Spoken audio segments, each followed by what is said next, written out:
This is Folks Unfettered. I'm Evan Grollman. I am the host of the Blue Dog Whisperer podcast. I'm filling in for my very good friend Gene this week. He'll be back soon, of course. But I wanted to talk a little about what's been going on recently regarding our society, not just here in the United States, but around the world. And what I mean by that is there is a significant lack of civility that not long ago we had.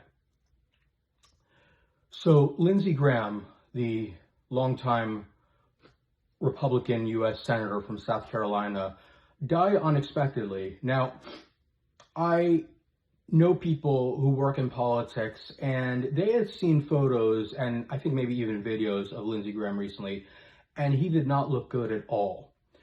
And there are some conspiracy theories surrounding his death, and I'll get to that in a little bit. But because of the very contemptuous nature of politics, and the fact that everything has become so inflammatory and we are riding on sensationalism. Now, I've seen Gene post to his Facebook page that that Donald Trump is currently our president because America is like this. And I do think that we are the greatest country in the world. I absolutely do. But I think for a long time, we have relied heavily on sensationalism, in large part because of the reality TV era. And as you all know, President Trump played a very unique role in that long before he was President Trump. The Apprentice was a very successful reality show. I watched it a lot. That's actually why I first met Gene. I mean, I was very impressed when Gene was on the show. And years later, I had reached out to him to appear on my podcast to discuss what he experienced with Donald Trump as a person, as a boss. And I was not surprised by what Gene said regarding his experiences. But Gene also has a very good point in that America is very sensationalized. We have someone from WWE who is currently representing the Department of Education, Linda McMahon.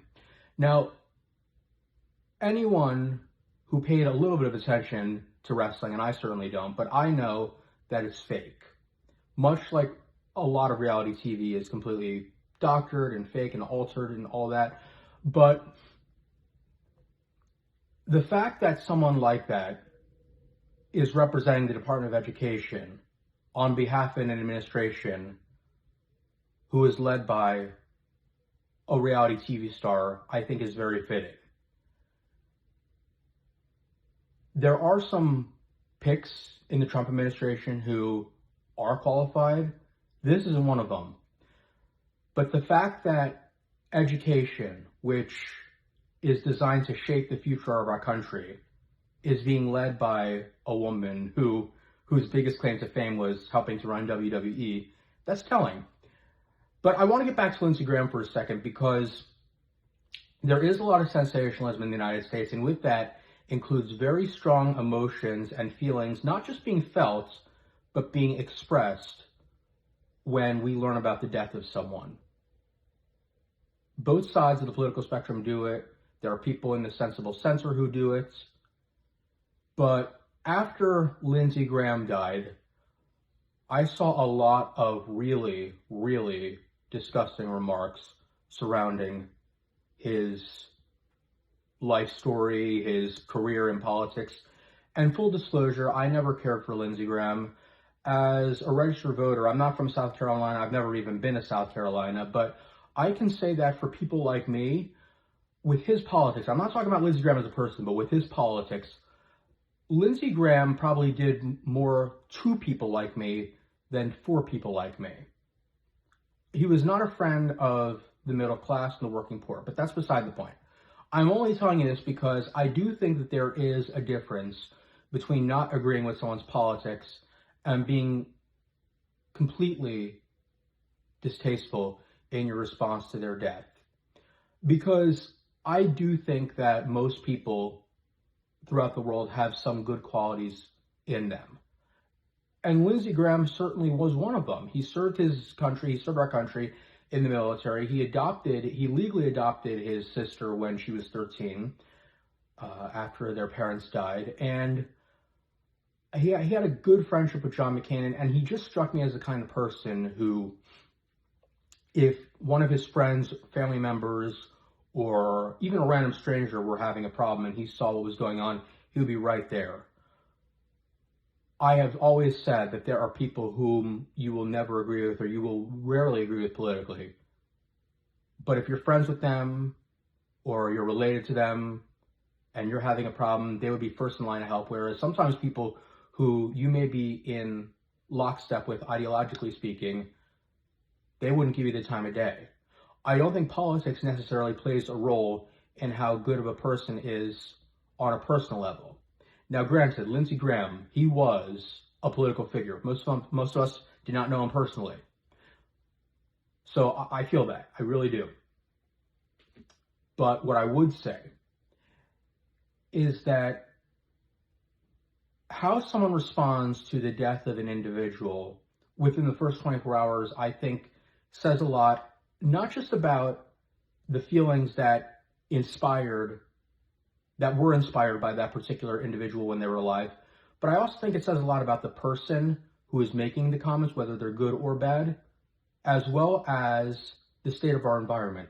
I have no doubt that if Lindsey Graham had died during the Bush administration or the Obama administration, that the feedback from people who probably wouldn't have voted for him if they lived in South Carolina, or people who did not vote for him in South Carolina, would be a little different. And there are two reasons for that. Number one is the fact that the president, and I'm not blaming him entirely for this, but Donald Trump's time in office, both his first term and his second term, we have seen that increase of sensationalism where people essentially have very little filter. And what I think is fascinating is that one of the many complaints or even endorsements of President Trump during his first campaign for president was he speaks his mind. He says what we're all thinking. Now, I don't think that he says what we're all thinking, but Trump was unfiltered. But a lot of people who didn't like him said that he's not diplomatic. He doesn't think before he speaks. He just says whatever he's thinking at the moment. And because he was elected president, I think that it kind of normalized the idea of just say what you're thinking, regardless of whether it is received well. Even by his most adamant, ardent political opponents, both on the public stage, on the world stage, and also just Main Streets. It's as if we have allowed this paranoid, or what appears to be a paranoid conspiracy theorist like Donald Trump, and let's be honest, the system has never targeted the Trumps of the United States. But Donald Trump, for whatever reason, I don't know, has acted as though the system has always been out to get him. Now, he was found criminally guilty for 34 counts in New York. And I actually think that one of the reasons why he might have actually, right now, I have a lot of politically involved friends, much like myself, who said after the convictions that Donald Trump was done after he was found guilty. Like, there's no way he's coming back from this. And I said online, on Twitter, on Facebook, I'm not so sure about that, because in the United States, we incarcerate more people than any other nation on earth. Most people in the United States are only 1, 2, 3 degrees of separation away from someone who is currently locked up. And I think that a lot of individuals saw Donald Trump and actually saw a loved one in Donald Trump. Now, whether you think the justice system is fair or not is one thing. But I think that for good reason that some of us have become completely desensitized to the idea of a felon running the country. Now, I am not someone who generally has a lot of sympathy for criminals, but I will say that I sometimes do believe in second chances. Not everyone is beyond rehabilitation, but the fact that we have become desensitized to so many aspects of Donald Trump, whether you like him or not, the people who loved Donald Trump were going to forgive him for anything he did. I don't think he lost a lot of support, if any, after he was found guilty.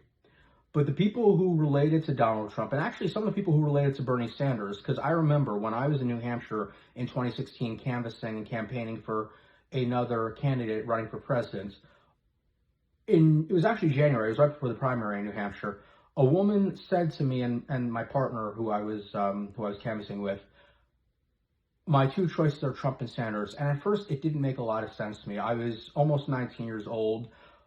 I was a few weeks away from turning 19. I was still politically not as astute as I am now. And also, we were still learning a lot about this new era of politics. But as time had gone on, I had realized that there is a level of distrust in the system that's been brewing under the surface for decades. It happened during Obama. It certainly happened under Bush, Clinton, Bush Sr., Reagan. And I don't think that Donald Trump had any reason to really fear the system, being the rich boy from Queens that he is. But being the con man that he is, Donald Trump played into the fears that people have regarding how the system works. And like the chameleon that he has always been, he played into people's fears beautifully, to the point where incrementally, little by little, we have had people who already did not trust the system allow their neighbors who initially did trust the system to become increasingly skeptical of whether the system was working for them. Even under Biden, there were some people who they voted for Biden, they thought he was an improvement over Donald Trump, but they never fully regained their trust in our government. And to be honest, I'm not so sure that there was ever a good reason to completely trust the government. I think that a lot of people who, like Bernie supporters, they don't trust the government for a lot of reasons. And some of them are legitimate, and some of them are because the government has been bankrolled by billionaires like Donald Trump. But when I think the main difference between Donald Trump's message and Bernie Sanders' message was, Bernie's message was, we don't trust the government as is because of the private sector. Whereas Donald Trump's message was, we just don't trust government, period. We need the private sector in the public sector. And I don't believe for a second that Donald Trump has any sincere political beliefs. I think that he will take whatever position he can take that will advance himself, advance his career, give him more money in his wallet. And I remember the first time I had Gene on my podcast, The Blue Dog Whisperer, I asked him, do you think President Trump has any political beliefs that he is truly, truly sincere about? And without missing a beat, Gene said, no, I don't. But Bernie and Trump were two sides of the same coin. But my philosophy, or my personal belief, is that when I hear people now talking about how people are losing health insurance, in large part because Donald Trump and the Republicans passed a big, beautiful bill, the cuts to Medicaid were completely wrong, and they definitely need to be reversed. There was a time where I supported single-payer healthcare, and I'm not opposed to that concept. But part of me really wants to ask people, because I'm one of them, would you really trust the government to completely run our healthcare system, knowing how they operate right now, knowing what we know now about how they operate in the past? Do you really want someone like Donald Trump in charge of your healthcare? Would you want someone like Bernie Sanders in charge of your health care? I think that, and I am not an anti-establishment person. I never voted for Donald Trump. I never voted for Bernie Sanders. But I'm bringing this up because being as politically involved as I have been and reading up on the issues, I am not immune from becoming more and more skeptical and not trusting of the government, because we have someone at the top, also enabled by a lot of parts of our system that we really didn't keep in check, and it's allowed this to trickle down to people like me who have never been anti-establishment. I am not anti-establishment, but there is a case to be made that government having too much power is a terrible, terrible thing. I've always believed it. I've always believed that you do not want the only people in the United States who are allowed to have a gun to be people in government. I support what some people would say gun control. But the Second Amendment is very important.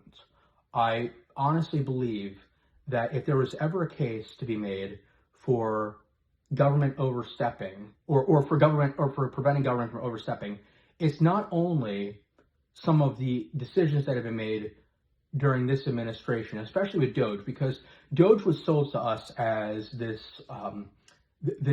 check on government. It wasn't. The fact that we were able to have this billionaire president and who was able to escort some of his lackeys who had no government clearance to access our social security numbers via Elon Musk is shocking and shameful. But at the same time,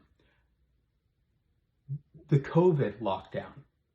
Listen, there was a pandemic, it was real, the vaccine worked, but there were some moments during the lockdown where I thought we have to be really, really careful about giving government too much power. And it wasn't because of who was in charge. It had nothing to do with Donald Trump. And I'll give you a perfect example. When New York State was operating the way it was during the lockdown, Governor Cuomo at the time, I believe, would not allow gun stores, firearm shops, to be open as an essential business. And the NRA, who I don't agree with often, actually sued. And I said, good for them. Because the fact that a government can tell Main Street which businesses can stay open, especially when one of those businesses provides a service or a good that is explicitly mentioned in our Constitution, is a backdoor way for a governor, a state governor, to infringe on the Second Amendment rights of his citizens. And while it was important to maintain social distancing, the fact that we were able to really fall in line with very little questioning toward the government, and when someone even pointed out publicly that maybe this is an overstep, or maybe this is overreach, or maybe this is too far, there was so much shaming on social media. You were not allowed to question. And I think that if anyone is being honest with themselves, that they would agree that maybe they fell into that trap a little bit too. I know I did at times. But Benjamin Franklin famously said that those who are willing to give up their liberty for safety deserve neither, or something like that. I can't remember the exact line. And what I think is fascinating is that this sensationalism and this distrust of government has been underneath the surface for a long time. And we swept it under the rug. Now, we have a significant portion of democratic socialists who are really just communists, in my view. I know what the technical definition of democratic socialism is, because we already have that, okay? We have Medicaid, we have Medicare, we have police on the streets, firefighters. But guess what? You can't have those services if people don't work, make money, and pay taxes. There is no such thing as government money. There is only the people's money. But I think that it is interesting how the Democratic Socialists, I mean, by their own admission, they want to basically tear the system down, Western civilization, et cetera, et cetera. And this long precedes the pandemic. But the sensationalism of our governments, I believe, has created an environment where people like me see how dysfunctional the U.S. Senate can be in front of a camera. Because let's be honest, a lot of this is a performance. Those senators, some of them get along really well, despite the fact that their voting records cannot be more opposites. Everyone talks about how they long for the good old days when Ronald Reagan and Tip O'Neill could get a beer and all that. I think it's still there. I actually do think it's still there. But with channels like C-SPAN and with the repeal of the Fairness Doctrine, where we have cable news channels, I call them indoctrination packages, where senators will literally do anything they can to get another $5 into their campaign coffer. It's unbelievable. The reason why they do this is so that they can make money. There are a lot of people in Washington who simply do not get along, but a lot of it is also performance. Some of the people you see on the news in Washington, I don't care if you're a Democrat, Republican, who think that person is an ass, they could literally be the nicest person you've ever met, and you would never know it unless you met them yourself. But because we have allowed a reality star to take over as president, and let's be honest, we had a thirst for this. We love reality TV. I love The Apprentice. I love Celebrity Apprentice. It's created an environment where the media, who loves Donald Trump, they pretend that they don't like him and they don't like his politics and his candid nature or what comes off as candid, but they love it because it's great for ratings. But the distrust that we have, I believe in large part, is because we've been fooled by what we perceive as dysfunction in Washington. We think if they can't get along, why should we trust them with our future? And not only that, but the Supreme Court has basically handed the keys to people who really don't understand our struggles, and via the current president as well, because 1/3 of the Supreme Court has been appointed by President Trump. So when you have factors like a Supreme Court that essentially more often than not sides with the haves versus the have-nots, and then you have someone who is good at putting on a performance, and then you have senators who follow, it has allowed this incremental trickle of distrust in government to actually really spread like kudzu. And I don't think there's any aspect of the political spectrum that does not have some distrust of government. And that's not a bad thing. I don't think that's a bad thing. But I think that the fact that we have people who have less trust in government than they did 10 years ago is good, but it's also not, because that's often a sign of a society that's collapsing. We see more rage, we see more anger, we see more vitriol, we see more online fights, we see more physical fights online. All those videos, all that we see online of people punching others in a drive-through line or at a baseball game, I mean, this is all connected. And it's not just political, it really isn't. You could literally abolish politics from the world, and people's anger would still be there. Your rage has to go somewhere. You can punch a locker, you can punch a wall, you can punch a punching bag. Anger, in my view, is like urine. You go into the bathroom, you do your business, you pee, but it's got to go somewhere. That's anger. Anger is in all of us. And some people are more susceptible to it than others. But because of that, I think that Lindsey Graham and his passing, you have a lot of mixed reactions. You have people who are being very candid and not holding back online. You have people who are being a little more gracious. And you also have people who are lashing out, not at Lindsey Graham and whatever he stood for when he was in office, but if someone does something that is not deemed appropriate by conventional standards, and I mean speaking ill of the dead just hours after they are gone. And I'm going to be honest, I'm not a believer in that. I think you should wait at least 24 hours. I'm not even joking. I think that there is a grace period where you should hold back a little bit. But I'll be honest, I've gone off on a few people who, after I had said something complimentary about Lindsey Graham, not about his politics, but about Lindsey Graham, you had people who I just went off on because I'm not immune from anger. I think that there is some level of decency that we've been in short supply for a while, and we have allowed the status quo to basically poison us. And that's how you get people like me and like everyone. And because of that distrust, we have people who are also, and AI, artificial intelligence, don't get me started on that. Mitch McConnell, no transparency when it came to what was going on. And there was a picture of him in a hospital room looking very frail with his wife. And now we have people who are questioning that. We have people who question whether Trump was assassinated. Everything. Now everyone is asking whether Trump was really in danger, whether Mitch McConnell is alive, whether Lindsey Graham was poisoned by the Russians or the Iranians. It's good to question, but there's a level between, there is a fine line between healthy skepticism and complete and total paranoia. And remember when President Obama, maybe about 6 months before Donald Trump was elected, said that Donald Trump was not the cause of this, he was the symptom. President Obama was right.